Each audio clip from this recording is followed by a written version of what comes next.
Bueno, ¿qué tema el tema de hoy? El tema de los miedos. Vamos a hablar de los miedos en sus diversas manifestaciones y a la vez vamos a hablar de cómo en realidad puede ser un gran aliado o puede convertirse en nuestro peor enemigo. La realidad es que va a depender del lugar que le demos.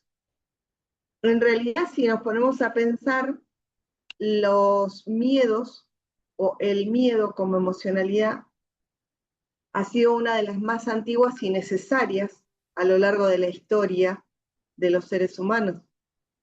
Si nosotros nos ponemos a pensar, decimos, bueno, pero el miedo fue como un error en el sistema, cuando en realidad la función del miedo como tal ha sido esencial para la vida, así como el dolor.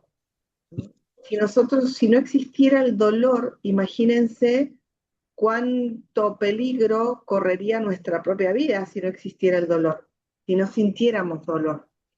Entonces, si nos ponemos a pensar en que el miedo aparece también con un propósito, podemos llegar a interpretar cuál es la razón por la que el miedo aparece en nuestras vidas. Aguárdenme un momentito que voy a cerrar unos micrófonos que donde tengo ruiditos. A ver, ya se cerró. Ok. Bien, tengo otra Erika en la sala. Hola, Erika.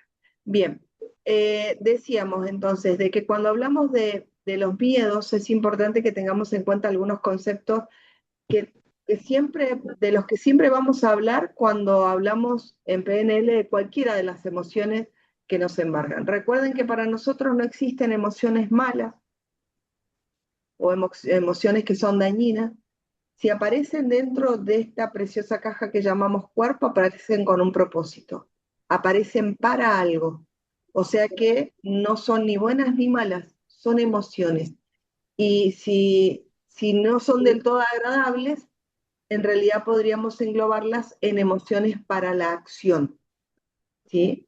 O sea que aparecen con un propósito, aparecen para algo esas emociones. Lo que nosotros necesitamos descubrir es para qué está apareciendo esa emoción, para qué sentimos lo que sentimos cuando esto aparece. Si nos ponemos a hablar específicamente del miedo, cuando hablamos desde la programación neurolingüística, tenemos que tener la certeza de que el miedo surge con algunos propósitos específicos en todos los seres humanos. Advertir, cuidarnos y prevenir. El propósito original del miedo era proteger la integridad física y emocional del ser humano. Sin embargo, cuando dejamos de atender como emoción al miedo y se lo alimenta sin conciencia, esta emocionalidad deja de cumplir su función protectora y comienza a dominar la experiencia humana, porque entendamos que la experiencia humana está haciendo conexiones neurológicas en nuestro cerebro, asociando quizás con episodios de nuestro pasado, una palabra, una situación, una mirada o un recuerdo, una imagen mental, un pensamiento, y empezó a retroalimentarse toda esta manifestación, toda esta sensación de miedo que, como toda emoción, cuando se sintió ese miedo, se segregaron sustancias químicas específicas que lo que hacen es activarnos o en modo eh, parálisis o en modo huida. ¿Por qué? Porque en modo parálisis, en ocasiones, fíjense si vamos hace miles de años atrás, cuando los seres humanos tenían que cazar para vivir, el quedarse quietos era la advertencia frente a determinados animales. Y en otras ocasiones la adrenalina que generaba el miedo llegaba a las extremidades para activar el cuerpo para echar a huir. Esto fisiológicamente sigue pasando en el cuerpo humano, aunque hoy no estamos bajo esas amenazas, las amenazas de que un tigre diente de sable nos vaya a comer. Pero a veces las circunstancias de la vida y las asociaciones mentales que hace nuestro cerebro es cuando se activa o compara automáticamente esta experiencia con algunas otras y se activa esta emocionalidad. Cuando nosotros queremos hablar del miedo desde la programación neurolingüística, es importante que empecemos con conceptos clarísimos como el de que toda emoción tiene siempre una intención positiva y es lo que necesitamos nosotros hacer es encontrar esa intención positiva. Ese ¿para qué estoy sintiendo esto que estoy sintiendo? ¿Para qué? ¿Para qué aparece? ¿Cuál es la advertencia? ¿Qué es lo que quiere que yo observe, que corrija, que mire, que atienda? ¿Qué? Porque mientras nosotros dejemos de atender el qué, seguimos retroalimentándolo con aquello que ya en nuestra mente se despertó, con aquello que ya automáticamente nuestra mente lo impactó, o con lo que la mente lo asoció a la situación de peligro o de riesgo. Hablábamos la semana pasada de un miedo muy común a los seres humanos, que es el miedo al que dirán. Y cuando hablamos del miedo al que dirán, estamos hablando de mucha duda interna con respecto a quiénes somos nosotros realmente, pero si nos ponemos a pensar, este miedo nace como una emoción protectora, pero es uno de los miedos más extendidos. La función original del miedo al que dirán es cuidar el vínculo y preservar la pertenencia, porque todos los seres humanos de alguna manera necesitamos esa sensación de pertenencia a un lugar, a un grupo, a una familia, a un espacio. El problema aparece cuando en este afán de ser aceptados deja de ser una señal esto de este cierto temor al que dirán y se convierte ahora en un criterio principal para cualquier decisión. Y lo que se pierde allí es la autenticidad de ese ser humano. ¿Qué es lo que está haciendo que ese individuo piense más en lo que los demás pueden pensar o decir que en que tiene el suficiente criterio moral y certeza de que lo que va a hacer para él está bien? Por eso volvemos creo que en una de las charlas hablamos sobre la diferencia entre congruencia y coherencia. Creo que lo hablamos, ¿sí? Cuando hablamos de coherencia, hablamos de lo que hemos heredado, hablamos de aquello que aprendimos. Y entonces aquello que nosotros aprendimos y vivimos de acuerdo a eso que heredamos, pero nunca lo hemos cuestionado, nunca lo cuestionamos, nunca dijimos, che, pero ¿es verdad esto? ¿Y qué pasaría si? Sí, pero ¿qué van a decir? ¿Y qué pasa si dicen lo que creo que van a decir? ¿Saben cuál es el tema? Vieron que hemos estado hablando mucho estas semanas acerca de la importancia de hacernos preguntas. Sin embargo, cuando nos hacemos preguntas y la mente aprende esto de hacernos preguntas, también es importante que le demos la oportunidad a la mente de expresar las respuestas. Porque en ocasiones nos hacemos ciertas preguntas que a veces no son tan habilitantes, pero que encima, como no le buscamos respuestas, quedan ahí estancadas y siguen dando vueltas como preguntas. Como por ejemplo, ay, pero ¿y qué van a decir si me pongo tal ropa? Bueno, ¿y qué van a decir? Respondo a la pregunta.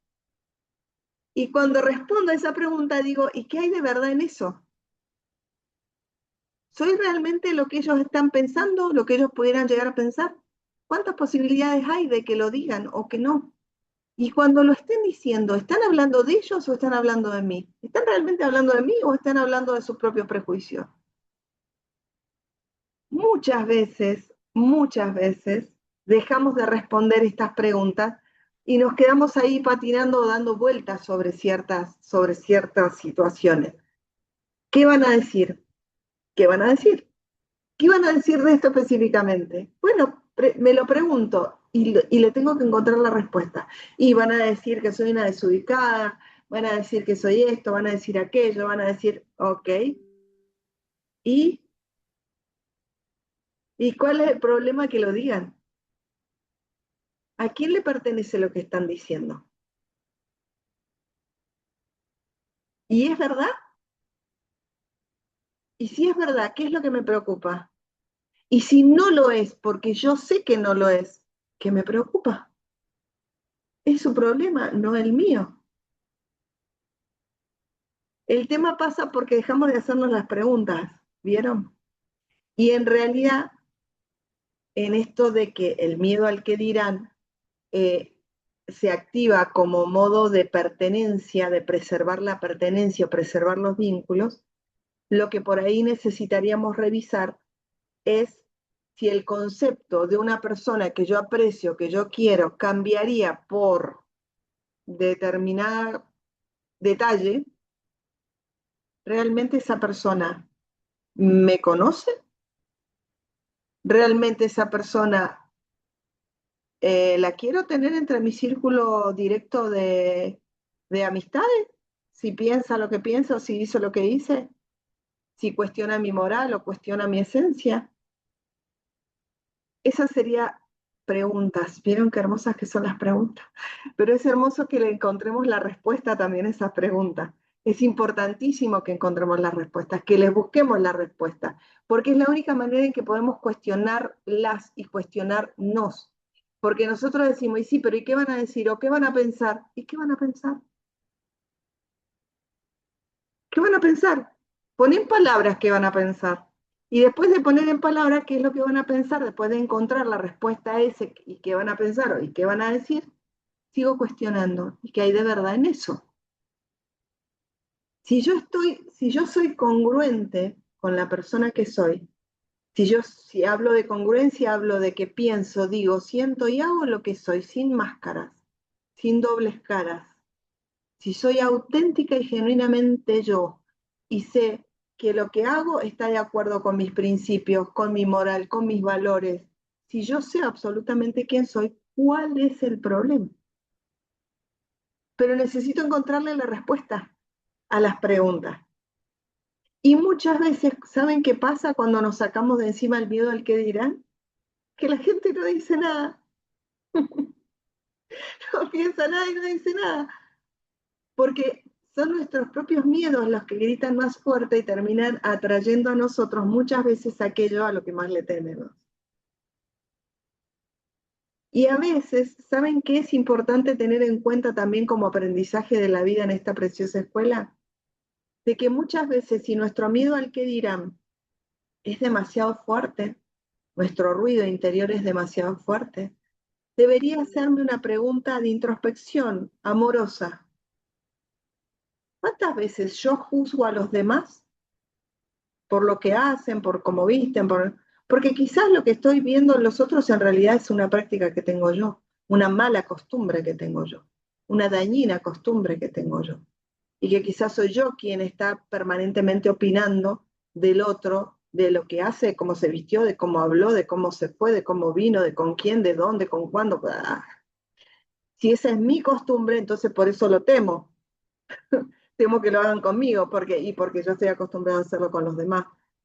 Y lo que me está mostrando, el miedo al que dirán, muchas veces puede ser lo dañino que puede ser este concepto y que necesito corregirlo en mí. Muchas veces. La vida tiene esto de presentarse ante nosotros como espejo, ¿no? Se presenta como un espejo, muchas veces. Y nosotros lo condenamos o huimos de eso, pero está siendo un espejo. Eso que yo estoy condenando tanto en lo que veo enfrente, muchas veces está hablando más de mí que de ese que tengo enfrente. Por eso es tan importante que yo en este trabajo de autoconocimiento amoroso que estoy haciendo conmigo, me mire a ese espejo y diga, a ver, qué lindo tema este para cambiar, para ocuparme de cambiarlo. Cuando yo lo cambie en mí y no me permita nunca más emitir ninguna opinión con respecto al otro, de si se vistió, si no se vistió, si se puso, si no se puso, si vino, si fue, si dónde, si con quién, si yo dejo de permitirme, de darme esas licencias de opinar de la vida ajena, probablemente tenga la bendición de que los demás dejen de opinar de la mía. Mágicamente. se produce el milagro. Porque la vida ya se encargó de que yo aprenda, y como me ocupé de aprender la lección, esas cuestiones que pasan allá afuera se modifican también acá adentro. El miedo es un aliado. Saben que uno de los primeros talleres, el primer taller osado que yo di cuando me certifiqué en programación neurolingüística se llamó Haz del miedo tu aliado, duró 9 horas. Lo di en Godoy Cruz. Asistieron 25 personas. Y, y en ese taller hablábamos el miedo en sus diferentes facetas, ¿no? Entre ellos hablamos del miedo al que dirán, pero también hablamos de los ataques de pánico, hablamos del miedo como emoción, y, y todos siempre pasaron por el mismo filtro. El hecho de encontrar el para qué estoy sintiendo lo que estoy sintiendo. ¿Para qué? ¿De qué me quiere advertir? Entendiendo que el miedo siempre aparece como una advertencia, como una prevención, entonces necesitamos saber qué es, con qué lo está asociando mi mente a esta situación, con qué, cuál es la razón por la que estoy sintiendo esto tan fuerte. Si yo me detengo y atiendo la emoción, y cualquiera sea esta, así sea angustia, miedo, tristeza, pena, rabia, enojo, cualquiera de estas, si yo me detengo y pregunto cuál es el mensaje que esto trae, para qué estoy sintiendo lo que estoy sintiendo, rápidamente podemos empezar a bajarle la intensidad a la emoción. Si nosotros seguimos, si nosotros dejamos de identificar el para qué, lo que va a pasar es que se va a seguir retroalimentando la emoción, la emocionalidad del miedo. Entonces, al seguirla retroalimentando, pues yo le sigo poniendo cositas y un poquito más, y porque la otra vez, y porque a fulano, y porque no sé qué, y sigo retroalimentándola, se va haciendo un gigante, y en vez de ser un aliado, termina siendo un monstruo que es más grande que yo. Entonces, cuando nosotros logramos responder a la pregunta, ¿para qué estoy sintiendo lo que estoy sintiendo?, puedo empezar a bajarle la intensidad emocional. Ahora, si hablamos de ataques de pánico, del miedo, tenemos que hablar de algunas otras cosas un poquito más profundas, y no se puede trabajar aquí en una sala si es que hay alguien que esté esperando que hablemos de ataques de pánico. Simplemente voy a sobrevolar sobre el tema, pero que la programación ha tenido muy buenos resultados con ataques de pánico es un hecho, porque sencillamente lo que se necesita es detectar cuál es la causa, qué es lo que se activa neurológicamente, cuál ha sido el detonante por el cual la mente y el cuerpo está buscando ese escape, porque el ataque de pánico es sensación de muerte. Así se ha definido siempre. Es una sensación de muerte.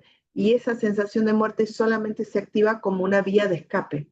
Hay algo de lo que está queriendo escapar el cuerpo, la mente, el alma, ese espíritu, y no se anima a hacerlo en algún ámbito de la vida. Hay que descubrir qué, de qué es lo que activa esto.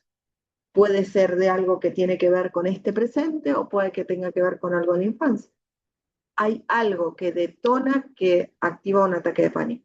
Necesitamos descubrir qué, y eso es más habilitante hacerlo en una sesión personal, para descubrir puntualmente, porque en cada quien puede ser diferente, y atenderlo suele tener que ver con hacer diferentes ejercicios. No es que haya un ejercicio para atender ataques de pánico.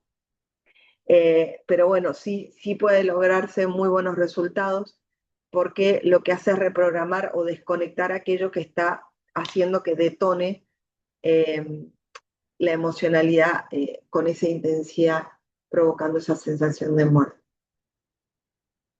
Pero como emoción, el miedo siempre viene para algo, siempre, y es un gran aliado para que seamos precavidos, para que seamos cuidadosos, para que estemos alertas, para que prestemos atención. Simplemente el miedo viene para eso. Si yo descubro ese para qué en ese acontecimiento en particular, se puede modificar todo lo que viene a colación a eso. Se puede modificar. Lo que necesito es ser consciente de la respuesta a esa pregunta. ¿Para qué estoy sintiendo esto? ¿De qué me quiere advertir? ¿Qué necesito? ¿Corregir, mejorar, transformar? ¿Qué? ¿Para qué? Cuando encuentro esa respuesta, automáticamente le bajo la intensidad y la emocionalidad hasta desaparece. Incluso hasta se puede transformar en algo que sea bastante más habilitante. Pero las emociones, como cualquiera, no son malas, recuerden, no son ni buenas ni malas. Son emociones que vienen a traer un mensaje. Mientras antes yo la traduzca, antes puedo salir del estado en donde me noto. Hay dos emociones que jamás pueden resistirse a otra que es muy habilitante. El miedo y el enojo suelen ser las dos emociones más comunes a los seres humanos y que más nos lastiman o incluso hasta nos enferman. El miedo y el enojo. Son las dos emociones que más nos enferman. ¿Y saben que ni el miedo ni el enojo pueden resistirse a la gratitud? No puedo estar agradeciendo y estar enojado. Pruébenlo. No puedo estar diciendo gracias por esto, gracias por ahí, y estar enojado. No puedo estar agradeciendo y tener miedo. Gracias por esta experiencia, gracias por cuidarme, gracias, gracias. Se va el miedo. Son dos emociones que lastiman muchísimo a los seres humanos, pero que a la vez son irresistibles a la gratitud. Así que si hay una herramienta que nos podemos llevar para vencer nuestros miedos, es la gratitud. En cuanto sienta miedo, pues voy a agradecer a aquellos que siempre me cuidan, a aquellos que me protegen, a aquellos que quizás son más grandes que yo o tienen más poder que yo, ya sea alguna fuerza invisible en lo que ustedes crean, pero en medio de la gratitud desaparece el miedo, en medio de la gratitud desaparece el enojo. Entonces son hermosas costumbres que podemos incorporar para poder ser más grandes que nuestro miedo. ¿Sí? Dejemos de tenerle miedo al miedo. Hagámonos amigos del miedo, que sea un aliado. Y de esa manera, la verdad que se vive mucho mejor. Las emociones que nosotros creemos que nos lastiman o que son dañinas, necesitamos para poder pasar a un siguiente nivel, aceptarlas, darle la bienvenida a nuestro cuerpo, a nuestra mente, darles la bienvenida, gracias porque me estás cuidando. Algo me vino a decir y yo estoy abierto a poder escuchar ese mensaje. Ahora sé cómo. Lo que sí, siempre que se hagan preguntas, busquen la respuesta. No puedo más con esto. ¿Con qué? ¿Con qué específicamente? ¿Y qué significa que no puedo? Si he podido hasta ahora, ¿qué pasaría si puedo un poco más? ¿Qué tendría que cambiar para que algo cambie? Eso es hacernos responsables de nuestra vida. Empezar a buscar no solo hacernos las preguntas correctas, sino también responderlas. Responderlas a las preguntas es valiosísimo. Muy bien, queridos amigos, esto es lo que tenía para compartir con ustedes hoy así brevemente acerca de esta preciosa emoción que es el miedo y que todos hemos sentido miedo alguna vez. Y a veces los miedos se hacen más grandes que nosotros porque tuvieron un origen por allá por nuestra infancia a veces. Pero lo bueno es hacerle saber al miedo que ahora somos más grandes que él y que podemos manejarlo a nuestro favor, que sea un aliado en lugar de alguien que nos obstaculice el progreso, el desarrollo, el crecimiento. Eso es lo más importante. ¿Alguna pregunta? ¿Comentario? Cris, Yo quería preguntarte si eh, el miedo está relacionado con la baja autoestima o es esa emoción. y en alguna persona en particular, probablemente, no es que sea una característica en sí en, en todos los seres humanos. Yo creo que todos los seres humanos hemos sentido miedo y es importante que lo sintamos. Creo que todos tenemos que sentir miedo. Todos tenemos que sentir miedo, lo mismo que todos tenemos que sentir dolor, porque si no sintiéramos dolor estaríamos apoyados sobre una hornalla lastimándonos fuertemente. estaríamos todos machucados porque dejaríamos de tener precaución. O sea, creo que el dolor y el miedo son emociones que todos los seres humanos tenemos que tener. Ahora, ¿dónde empezó y cómo empezó y a qué le tengo miedo? Es lo que podría responder más correctamente a tu pregunta. Porque si yo tengo que hablar, por ejemplo, del miedo, del pánico escénico, del miedo a la exposición, es probable que tenga su raíz en la autoestima. Es probable, no siempre, pero es probable que si yo Mm, empiezo, Perdón, sí, mi pregunta es, ¿sabes por qué te pregunto? Porque si tiene algo que ver con los ataques de pánico. Los ataques de pánico son personas de baja autoestima. no necesariamente, Mm. no necesariamente. Eh, es Porque yo que comencé yendo con vos, yo comencé con vos, este, justamente porque tenía ataques de pánico. Entonces pero quería saber son si cosas está distintas que se relacionado. tienen que trabajar incluso por separado. Ajá. Yo puedo trabajar los ataques de pánico y puedo corregir la conexión neurológica que detona en un ataque de pánico, pero si la causa de ese ataque de pánico fuera la autoestima, por separado necesito atender la autoestima. Puedo sanarme de los ataques de pánico, pero seguir con baja autoestima, porque no es, si bien puede haber contribuido, no es que se sane una cosa sanando la otra. Tengo que atenderlos por separado. Porque en realidad, a ver, los ataques de pánico los ataques de pánico, igual que las fobias, son conexiones neurológicas equivocadas que hace el cerebro. Conexiones equivocadas, ¿en qué sentido? Es como si ocurriera un cortocircuito neurológico. Hizo una asociación en un momento específico y encontró que detonando de esa manera encontraba la forma de sentirse escuchado del interior o la forma de escapar de una determinada situación. Entonces activa esa forma porque cree que es la manera en que el cuerpo es escuchado. Pero es una conexión equivocada que hizo el cerebro. Yo no necesito entrar en ese estado para tener que reaccionar de otra forma. Entonces, lo que hace la programación neurolingüística es desconectar esa conexión equivocada. Lo mismo que hace con las fobias, ¿sí? Yo puedo trabajar una fobia, pero eso no quiere decir de que si yo tengo fobia a las arañas, a las ratas, no sé, a los lugares cerrados, al agua, si yo atiendo una, se me van a ir todas. No, porque la conexión con cada una se hizo en momentos diferentes. La mente hizo lecturas asociativas diferentes, entonces tengo que atender cada fobia. Es probable que habiendo atendido una, la mente puede haber asociado la misma emocionalidad y si se atendió la emocionalidad, se desconectó todas las fobias, pero no necesariamente. ¿Me explico? Sí, sí. Ay, Gracias. merece corazón. Muy bien, ¿alguna otra pregunta, comentario, consulta? Eri o Osvaldo, no sé, alguno de los dos.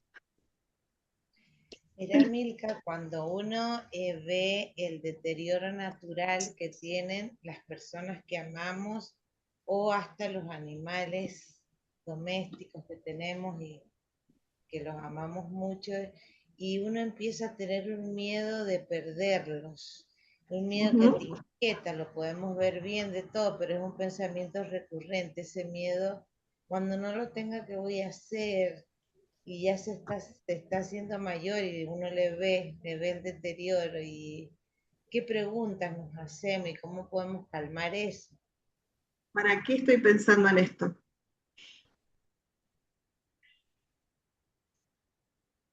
El tiempo que estoy ocupando en pensar en esto, podría estar ocupándolo en disfrutar de ese que todavía lo tengo. Cuando lo tenga que llorar, lo lloro. Cuando tenga que llorar su ausencia, lloraré su ausencia, pero todavía lo tengo. padeciendo todavía si todavía no pasa nada? Todavía lo tengo. ¿Para qué llevo mi mente allá adelante cuando aquello todavía no ocurre? El presente pasa aquí. Este instante es sagrado. Si yo aprendo a vivir acá, dejo que entreno a mi mente para estar aquí y ahora. Lo que tenga que pasar va a pasar y capaz que me muera yo antes que el que creo que se está por morir. Porque pasan tantas cosas en el mundo que quién sabe lo que pueda pasar. O sea, y estoy teniendo miedo de que se me vaya el otro y capaz que me fui yo primero. O sea, ¿para qué? ¿Para qué estoy perdiendo el tiempo en esto ahora si todavía lo tengo? Mejor aprovecho a ir y disfrutarlo. Y por otro lado, quizás es la buenísima pregunta que puedo hacerme es, ¿para qué estoy sintiendo esto ahora? Y quizás la respuesta más hermosa que podría darme mi interior es para que vayas a verlo y estés con él, para que vayas a darle besos, para que le hagas cariño, para que estés ahí, ahora, en lugar de estar pensando en qué va a pasar cuando, si ahora lo tenés. Donde ya sé lo que hay que hacer ahora. Cuando no lo tenga, encontraré la forma de atender esa parte de mi vida en ese momento. Hoy eso todavía no pasa. ¿Para qué lo estoy sintiendo? ¿Cuál es el mensaje de esto? ¿Me explico la diferencia? Gracias. Merece. Bien, ¿alguna otra pregunta o comentario, chicos, chicas?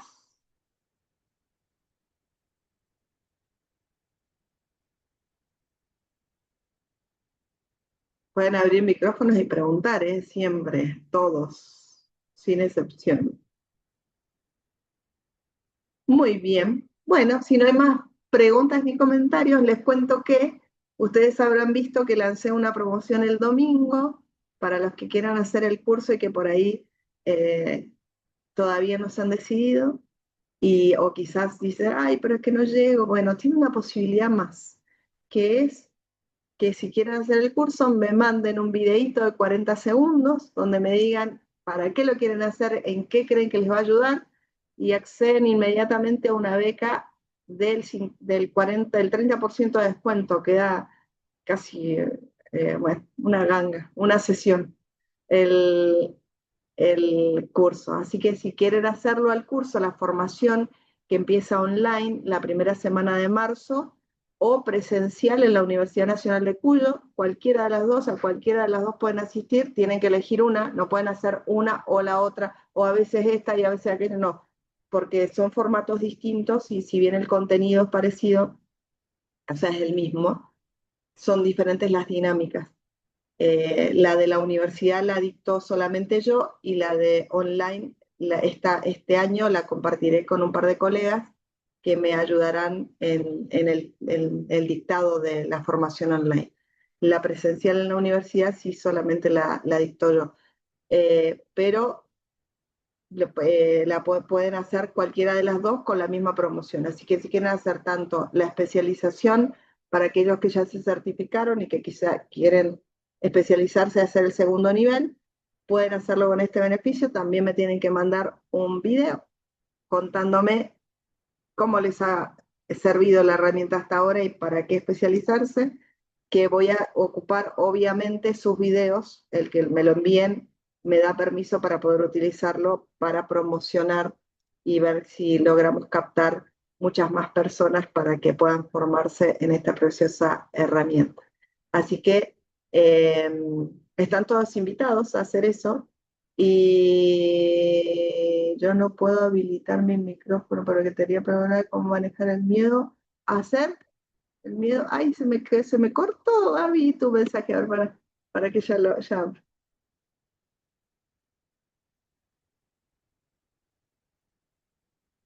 El miedo a ser feliz. Qué buena pregunta. Eh, el miedo al éxito.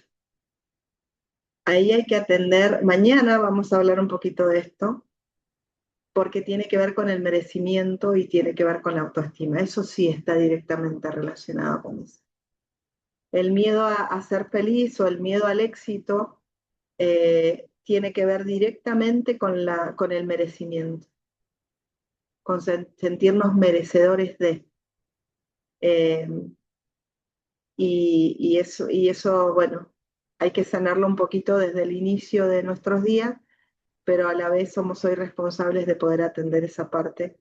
Y mañana vamos a hablar un poquito de ese tema, Javi. Así está buenísima tu pregunta. Lo voy a tener en cuenta mañana para la charla de autoestima y merecimiento que vamos a tener mañana. Así que mañana charlamos un poquito de eso. Está bueno que lo hayas relacionado con el miedo. Bien, muy bien. ¿Alguna otra pregunta de esto que hemos visto hoy o alguna pregunta de la promoción de los videos? Son 40 minutitos nada más, un video cortito donde tienen que decir su nombre. Algunos acá ya me los mandaron, ya me quedan algunos cupos. Se termina esto cuando llegan a los 10. Tengo los 10 videos y se acabó la promoción. Les aviso, chicos, ya está. Ya tengo los 10 videos, ya se la perdieron. Pueden mandarme el video y la idea es, a ver, concretamente había una promoción hasta el 30 de enero, ¿sí? Esa promoción dejaría de estar vigente el sábado, pero hasta el sábado tienen posibilidad de mandarme el video. Si ustedes mandan el video, la inscripción la pagan en febrero y la primer cuota en marzo. No es que tengan que mandarme el video y pagarme la cuota ahora, sino la inscripción queda, la inscripción original, no tienen descuento sobre la inscripción, pagarían la inscripción completa en febrero y el beneficio de las cuotas a partir de marzo con la primera cuota del curso. Son 10 cuotas consecutivas más la inscripción. Así que aprovechen, hagan el curso que es muy lindo y muy sanador. O inviten a alguien que crean que lo pueda hacer, igual que los que ya se certificaron y quieren hacer la especialización. Y aquí recuerden que pueden hacerlo en cualquiera de las dos modalidades. Los martes de 19 a 22 es el online y el presencial en la Universidad Nacional de Cuyo, en la Facultad de Filosofía y Letras, lo dicto los días jueves de 17 a 19:30. Así que pueden aprovechar.